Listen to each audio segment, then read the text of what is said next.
I was plain looking my whole life, but I bought myself a handsome convicted slave and made him my husband. He thought I was too rough around the edges. He'd rather work as a farmhand than be my husband. The second his name was cleared, he jumped straight into the carriage back to the capital without hesitating. And before he left, he had some parting words for me. Jiang Mingyu, a butcher would suit you just fine. But then I actually went and married one, and suddenly he had a problem with it.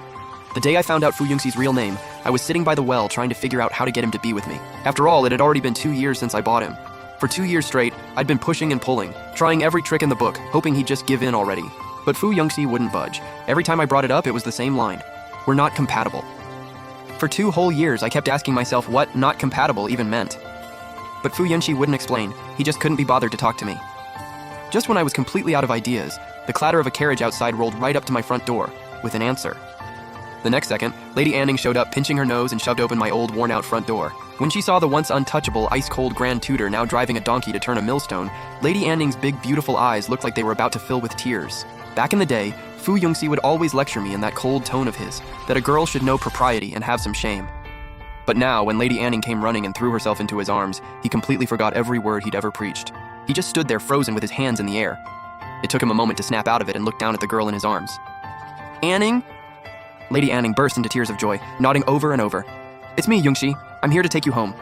The two of them just stared at each other, like me and the donkey didn't even exist. To remind them I was still there, I stepped up and tugged at Lady Anning's silky sleeve. Miss, you've got the wrong guy. This is my husband.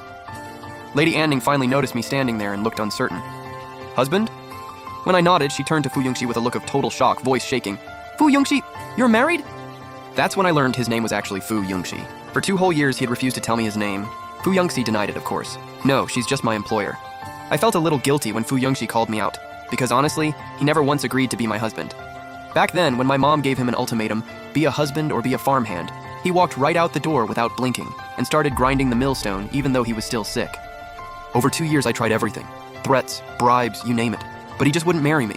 When Lady Anning heard Fu Yongxi's denial, she let out a breath of relief, then looked me up and down like she was way above me. She slowly said, You crude woman, and how dare you set your sights on the Grand Tutor? That was seriously unfair to me. When I bought Fu Yongxi, he was just a convicted slave in exile. I had no idea he used to be the Grand Tutor. Besides, officials exiled out to our part of the world basically never made it back. Who could have guessed Fu Yongxi would be the first? Fu Yongxi ignored Lady Anning's jabs at me. He just looked at me calmly and said, Miss Jiang, I won't be able to work today. Jabs aside, come dinner time, the high and mighty Lady Anning still ended up sitting at the same table as me, just a rough country girl. My table and chairs were cramped, which got Lady Anning complaining right away. Yongxi, these chairs are so uncomfortable, can't we just head back to the inn in town? Fu Yongxi smiled at that, which was wild because this guy was always cold as ice. But even with that smile, he looked a little sad. Then I heard him say quietly, I've been sitting on these rough old chairs for 2 years. The disgust on Lady Anning's face melted into a wave of heartache. She was gorgeous, even her annoyance looked soft. Trying to lighten the mood, I jumped in after Fu Yongxi. These rough old chairs, I've been sitting on them for 18 years. Fu Yongxi never liked talking to me, and this moment was no different. But Lady Anning, the second I finished talking, a smirk spread across her face.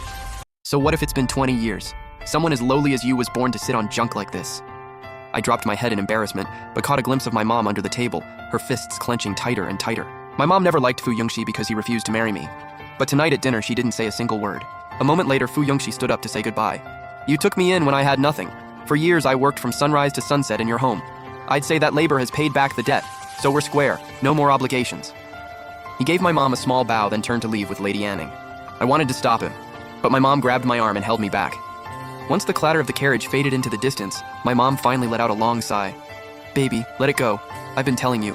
He's just not our kind of people. She'd said the exact same thing the day I brought Fu Yongxi home. I just didn't listen, because I inherited my mom's weakness for a pretty face. The day officers brought convicted slaves into town to trade, I spotted Fu Yongxi in the crowd right away, skinny and frail. But his eyes were something else. One glance from him, and my face went red. He collapsed the moment I got him home. The doctor said he was barely hanging on. My mom groaned the whole time paying the bill, calling me a lovesick fool.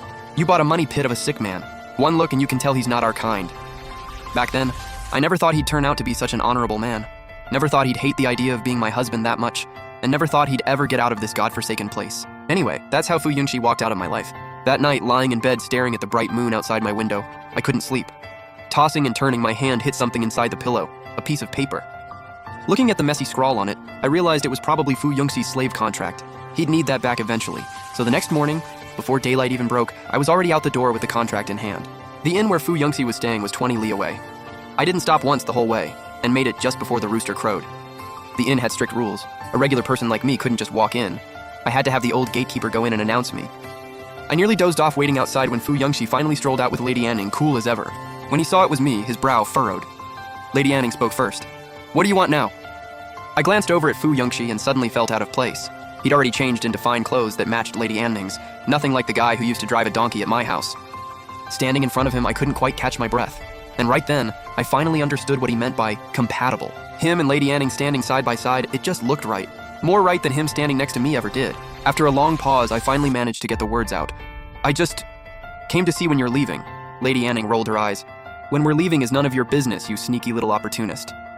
Honestly, I had no idea when I became a sneaky opportunist. Fu Yongxi cut Lady Anning off. "We're leaving soon." Hearing that, I felt a pang of sadness. Fu Yongxi could tell what I was thinking.